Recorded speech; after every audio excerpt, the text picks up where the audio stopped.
Hey, what's going on, everyone? This is Mike Colleen at MikeColleen.com. Let me turn that down so there's not a glare. All right, or let me turn it on more. Still a glare. Hold on. Hey, this is Mike Colleen at MikeColleen.com. MikeCollin.com. Okay, so we're going to talk about the reptilian brain in this video because I notice I mentioned it quite a bit, but I realize some people may not quite understand it, and it's very important to understand that in order to understand a narcissistic person or just someone who's operating off of that system and you can't deal with them, okay? Versus the higher functioning human brain consciousness, okay? And there's a very simple concept. When you're in the reptilian brain or the very left brain, you think in terms of either or, right? Whereas the right brain is about and both. Now I'm going to explain these two concepts, okay? So either or comes from survival. That's the very lowest level, and that's where narcissists are coming from. And they truly see the world from that perspective of hey man, this is survival. It's either you or me. Either you or me. Either you get rich or I get rich. Either you get food or I get food. Either you go to college or I go to college. There's a lot of people in society that still function on this level. So the key phrases we're looking for here is either or versus and both. People who think in terms of either or, they're on the survival level. They don't function very well in society. People who think in terms of and both, they have a lot more actual power, social power, financial power, etc., etc. So if you are stuck thinking in terms of, well, either this or that, you totally limit yourself and you take away all your possibilities.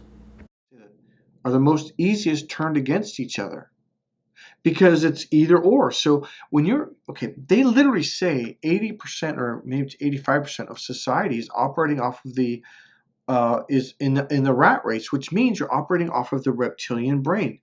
The reptilian brain, there is no thinking. It is fight or flight. It is instinctual. Everything is pre-programmed. You're born that way. And a lot of people are like, it's not like a lizard. Like it's like a lizard brain. Not very smart. It's purely instinctual. Okay. So you have to understand one concept. It sees everything as a fight to the death. So a lizard walks along, looks for food, sees a little bug, and then there's another lizard, and it looks at that lizard, and it goes, oh shit, I have to, either you get the food or I do, which means I got to kill you in order to fucking eat. Because when you're in a reptilian brain, you got blinders on, and you can only see what's right in front of you, and wherever you look, right? You can't see the bigger picture. See, with this, there could be 100 pieces of food here or bugs and 100 bugs here, and you can't see it because you're only looking at what's right in front of you. And this is why narcissists don't make sense. It's like they can't connect the pieces of the puzzle, so they'll totally say this and then they'll totally jump to something else and say the opposite, and they don't see the connection. And if you point it out to them, a lot of times they kind of freak like, oh shit, and they go back and forth like this, right? Like a lizard does. That's what a lizard does. Okay, so it causes lizards to think people, who are functioning on that level, which narcissists are, to think in a very confined manner of either or. Either you get the food or I do. Either you die or I do. Now I'm going to talk about how they beat you down and help you understand, well, why do they have to make you feel bad and hurt you emotionally and F your brain up and screw you up emotionally? Because in order for them to be superior, you must be down here. They can't function with you on an equal level. That flips them to freak out. They can't do it. So in their mind, you're either above them or you're beneath them. And for damn sure, they're going to make sure you're beneath them. Remember, the lizard mentality it's survival. It's fight or flight. Either I get to eat or you get to eat. So I need to kick your ass or kill you in order to get that food. This is how a narcissist functions every single day with everyone. So here's the difference between a narcissist and the average person. The average person may at times function on the reptilian brain, but they have access to their logical brain and especially their right brain, their social relationship brain, whereas a narcissist, they are stuck in the reptilian brain. They do not function on a social level like the average person does when it's called for. Um, a lot of sales techniques, such as commercials, are designed to sell to your gut, which is your reptilian brain, okay? But that's only when you're triggered, whereas a narcissist lives there, and they don't want to leave it either. Okay, so now another thing is the narcissist is the master of triggering you to go into your reptilian brain by using a lot of fear and anxiety and shame tactics, okay? Now, why do they do that? Well, it's for control. It's also because it's like they want a buddy. They want someone on their level. So that's the whole thing. If you're an empath, you want to go up to higher consciousness, whereas a narcissist, like a lizard, wants to bring you down to their level. So when you're dealing with a narcissist, you're not going to bring them up. They don't want to go up. They want to bring you down. They seem to think, especially when they have a target, they're like, well, I've got to beat you down, okay? Again, it's a real simple concept of either I'm above or you're above. That's it. I can't tell you how many people have actually said that to me. So the challenge is they don't understand that there's a world of what's called and both. These are the people that help each other go to the top. Okay, so in my first psychology class, Psych 101, I believe it was very restrictive. It was almost as if everything should be logical, everything should be left brain.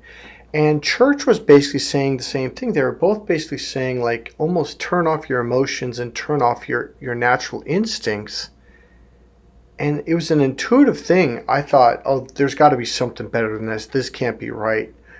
I had a gut feeling that we're supposed to operate on your left brain, your right brain, and your lower reptilian brain. All of them are supposed to be functioning at the same time, just like a computer. Your hard drive, your memory card, your video card, everything is functioning at the same time. Otherwise, the computer doesn't function properly.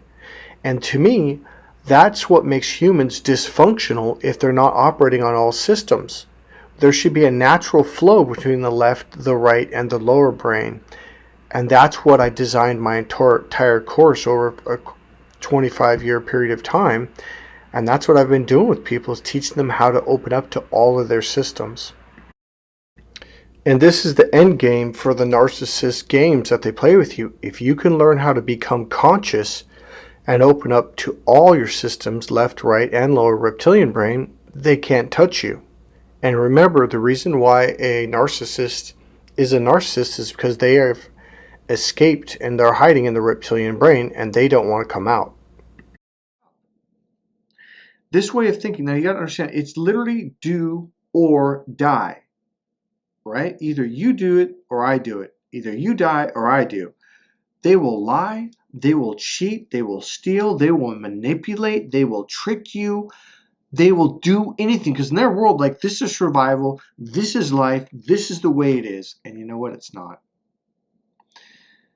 I remember a long time ago when I first started personal development, like Tony Robbins and all these NLP trainings and all that stuff. And they kept telling us, like, no, there's a higher level of consciousness. Do your deep breathing techniques. Make sure you meditate. Make sure you eat healthy foods. Get your fruits and vegetables. Make sure you drink clean water. You know, all of this will help you slowly open up to technically your right brain. Now watch this. The reptilian brain will operate usually through the logical brain. Okay? So you communicate through there. That doesn't mean you're in your logical brain. So they may sound logical, they may talk logic, they may use the word logic a lot and analytical, and that makes sense or that doesn't make sense. That's not logical. But really pay attention to what they do. Because they think it's such a finite way, they don't see the other pieces of the puzzle. And therefore, a lot of times they don't make sense at all. But you have to pay attention. It's really not that hard. Just pay attention to what they say and notice what they say over the next couple of days. Like, wait a minute, that's in total conflict with what you said yesterday. And like, what? And they'll say some bullshit, right, to cover it up.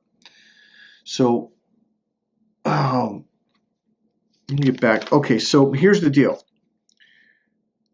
So that either or thinking causes them to feel like they have to beat you down. They have to hurt you. Because either you're hurting or I'm hurting. And that's the way they look at that dynamic. All right? So that's why they do all of this stuff.